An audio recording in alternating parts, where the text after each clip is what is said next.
Non technical पदांसाठीचा अभ्यासक्रम, बरोबर.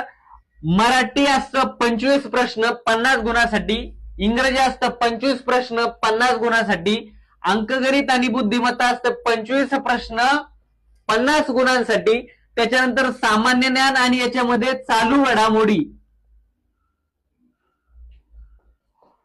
25 प्रश्न 50 गुणांसाठी, असं एकूण 100 प्रश्न आणि 200 गुण असतात. गट क असो गट ड असो, नॉन टेक्निकल जेवढे काही पद आहे तर तेवढ्यासाठी हा 4 सब्जेक्टचा पॅटर्न तुम्हाला असतो आणि या पॅटर्नचा अभ्यास करून आपल्याला यापैकी जर तुम्ही 170 म्हणजे 85 प्रश्न जर तुम्ही व्यवस्थित सोडू शकला तर तुम्ही 100% मेरिट लिस्ट मध्ये येता. तर ते कसे, मराठी तुमचं आउट ऑफ असलं पाहिजे, मराठीचे 25 पैकी तुमचे 24 प्रश्न, इंग्रजीचे तुमचे 25 पैकी 20 प्रश्न बरोबर आले पाहिजे.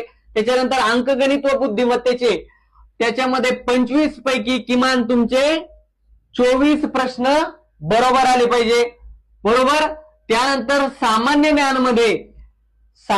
ज्ञानामध्ये तुमचे कमीत कमी 25 पैकी 17 ते 18 प्रश्न बरोबर आले पाहिजे. म्हणजे एकूण तुमचं 4 आणि 4 8 आणि 7 15, बरोबर. 2 आणि 2 4 आणि 2 6 आणि 2 8, असं एकूण टोटल तुमचे किमान 85 प्रश्न बरोबर आले तर तुम्ही 170 गुण मिळून कुठल्याही सरळ सेवा पद भरतीमध्ये तुमची निवड होऊ शकते.